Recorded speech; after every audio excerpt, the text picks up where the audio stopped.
Good morning to all of you. ऐसा उम्मीद है आप स्वस्थ होंगे। जैसा कि हम कल पढ़े थे आपदा मैनेजमेंट, तो उसका पार्ट 2 आज पढ़ेंगे, डिजास्टर मैनेजमेंट। डिजास्टर मैनेजमेंट, ठीक है। तो हम लोगों ने कल क्या पढ़ा था? डिजास्टर की डिफिनीशन पढ़े थे। DIMS ने इसको कितने भागों में बांटा था? 5 भागों में बांटा था। वैसे आपदा 2 प्रकार की होती है, एक नेचुरल होती है और एक मैनमेड होती है, मतलब मानव जनित होती है। एक प्राकृतिक होती है। और उसके बाद हम लोगों ने क्या पढ़ा था? दोनों के बारे में पढ़ा था, क्या क्या होती हैं। उसके बाद उसके लेवल के बारे में जाना था, L0, L1, L2 और L3। तो आज हम अध्ययन करेंगे कि मानव जनित आपदाएं और भी कौन कौन सी होती हैं, इनको कैसे रोका जा सकता है, ठीक है। तो जैसे अगर हम दुर्घटनाओं को देखा जाए, जितनी भी दुर्घटनाएं हैं, ज़्यादातर दुर्घटना तो ये मानव जनित होती हैं। इसमें क्या क्या आती हैं? जैसे दुर्घटना में बात कर रहे हैं मानव जनित की, रेल हो गई और सड़क हो गई। ये बहुत ही गंभीर समस्या है, ये भी एक प्रकार की आपदाएं ही हैं। तो इसमें क्या है, सड़क के बारे में देखते हैं पहले। सड़क दुर्घटनाएं क्या क्या होती हैं, ये भी आपदा में ही आता है। तो सड़क में क्या है? सड़क में क्या है? पहला चीज, खराब सड़कों का निर्माण। खराब सड़कों का निर्माण, खराब सड़कों का निर्माण, अप्रशिक्षित ड्राइवर, अप्रशिक्षित ड्राइवर,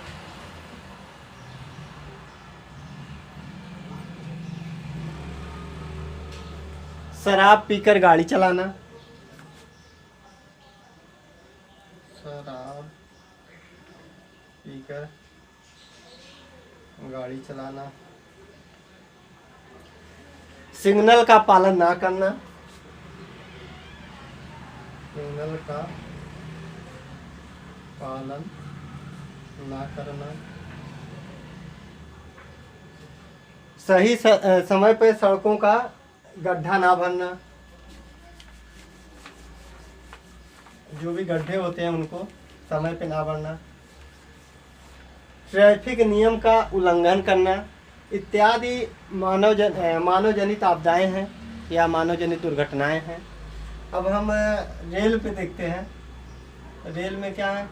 समय समय पर रेल की पटरियों का अपडेट ना होना या फिर सिस्टम का अपडेट ना होना, अपडेट ना होना समय समय पर।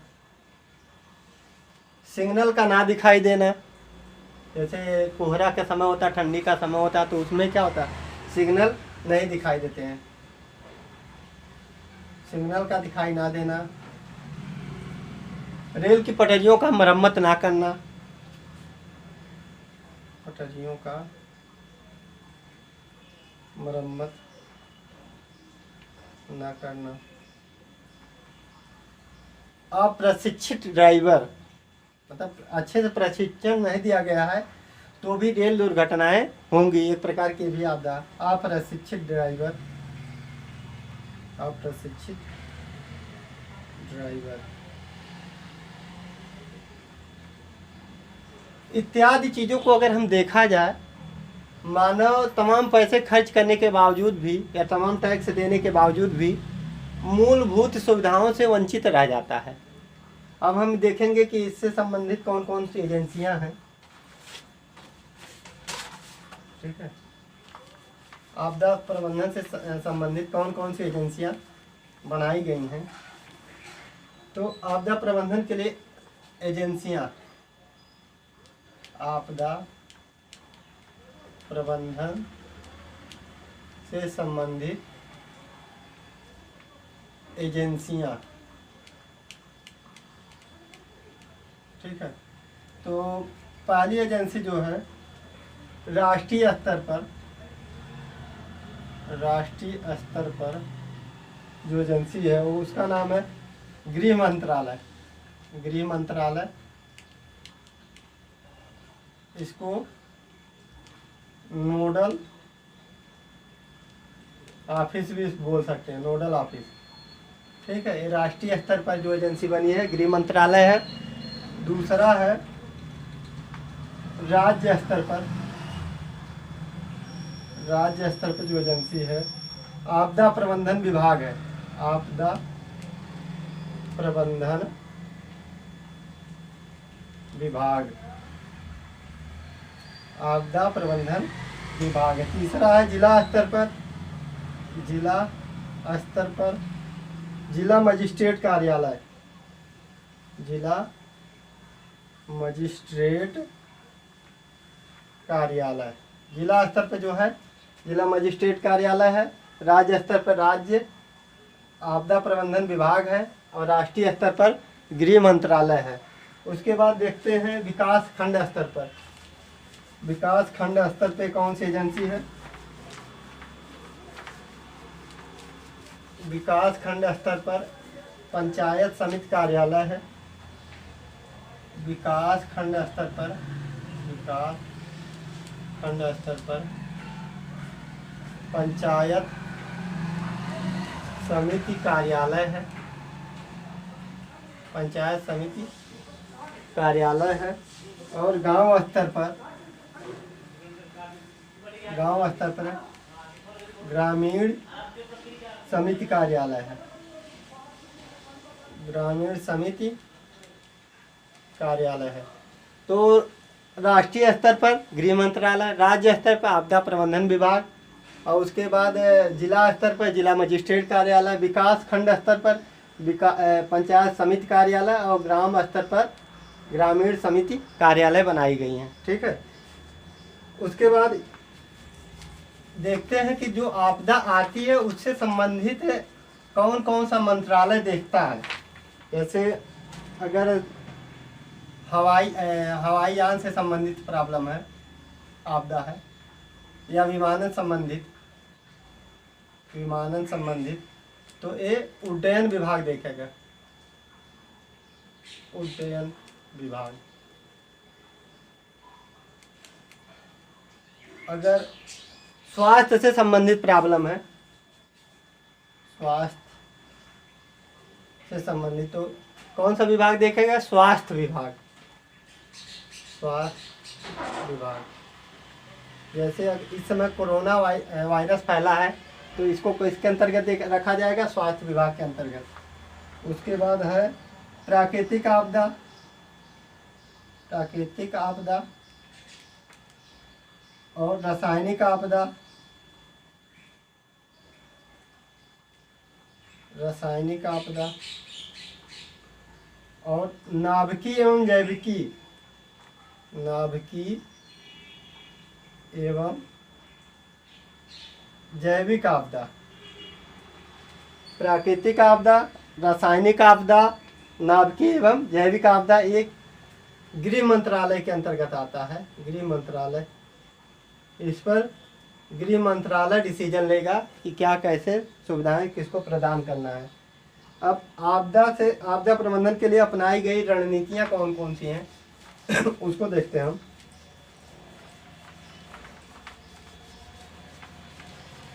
तो रणनीतियां कौन सी अपनाई गई हैं उसको देखते हैं। रणनीतियां, आपदा प्रबंधन के लिए अपनाई गई रणनीतियां में पहला है राष्ट्रीय आपदा प्रबंधन अधिनियम।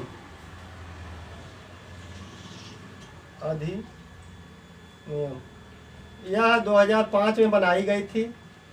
यह कानूनी आधार एक प्रदान करती है, कानून का बेस प्रदान करती है इसमें। और दूसरा बनाई गई जो रणनीतियाँ थी,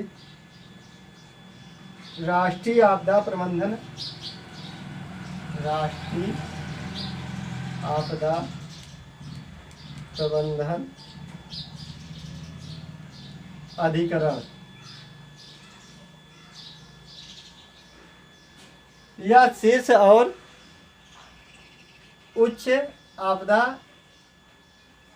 की अधिकरण था, इसमें जो शीर्ष नेतृत्व जो था या इसके अध्यक्ष जो थे वो प्रधानमंत्री होते हैं, प्रधानमंत्री होते हैं। यह राष्ट्रीय आपदा प्रबंधन अधिकरण 2005 को आधार बना करके बनाया गया था। अब तीसरी देखते हैं, तीसरी रणनीतियाँ क्या है इसकी। राष्ट्रीय प्रबंधन पर या आपदा प्रबंधन पर राष्ट्रीय नीति, आपदा प्रबंधन पर राष्ट्रीय नीति, यह भी 2005 को आधार बना करके बनाया गया था। ठीक है, यह 2005 को आधार बना करके बनाया गया था। इसमें क्या था, एक जापान का शहर है सेंडाई, जापान का एक शहर है सेंडाई, जापान का एक शहर है सेंडाई। उसके कुछ है जो कार्यक्रम थे, उसमें जो नीतियां बनाई गई थी उसको अपनाया गया। और 2016 में सरकार ने पूरे विश्व में भारत की पहली सरकार थी जो क्या बनाई थी, जो अपना एक राष्ट्रीय नीति बनाई थी। राष्ट्रीय आपदा प्रबंधन नीति बनाई थी। कहने का मतलब विश्व में भारत पहला देश है जो राष्ट्रीय आपदा प्रबंधन नीति को लागू किया था पूरे विश्व में। या कब लागू किया था, 2016 में। ठीक है,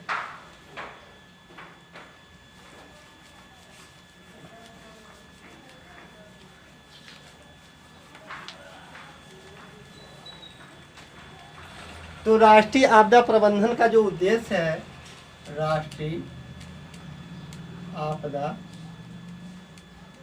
प्रबंधन का जो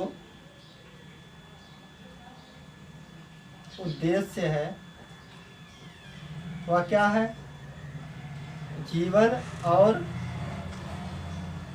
संपत्ति को बचाना है। जो उद्देश्य मेन है, जीवन और संपत्ति को क्या करना है, बचाना है। ठीक, और सेंडाई फ्रेमवर्क में 4 बिंदु जो थे, सेंडाई फ्रेमवर्क में, जापान का शहर है सेंडाई, अभी चर्चा करते हैं हम सेंडाई क्या था, कहाँ पे है, उसमें क्या हुआ था। तो 4 बिंदुओं पर विशेष ध्यान दिया गया था। वो 4 बिंदु कौन कौन से हैं? आपदा जोखिम को कम करना पहला है, आपदा जोखिम को कम करना। दूसरा है आपदा जोखिम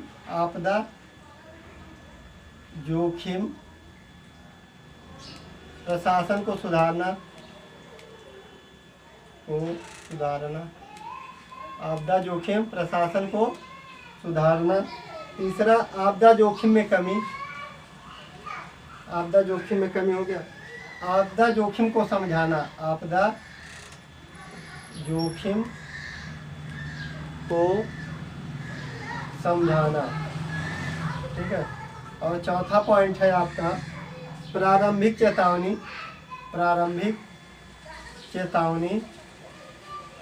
एवं आपदा के बाद निर्माण,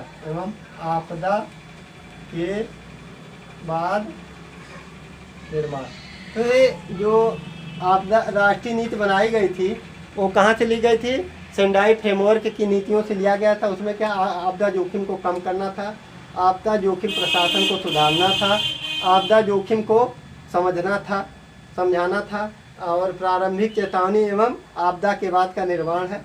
अब इसके अंतर्गत भी 4 पॉइंट है, क्या क्या करना चाहिए, क्या नहीं, रिस्पॉन्सिबिलिटी क्या है जनता की, उसी को 4 पॉइंट है, लिख लीजिए आप लोग, क्या समझ लीजिए। ठीक है, तो पहला था प्रिवेंशन मिटिगेशन मतलब रोकथाम। दूसरा है मिटिगेशन, मिटिगेशन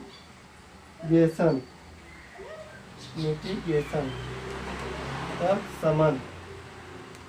तीसरा था रिस्पॉन्सिबिलिटी,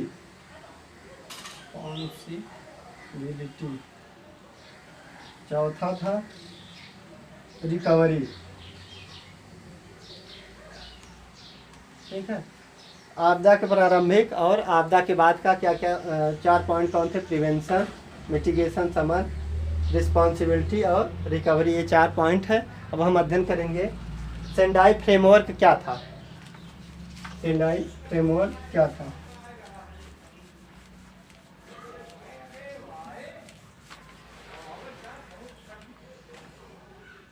सेंडाई फ्रेमवर्क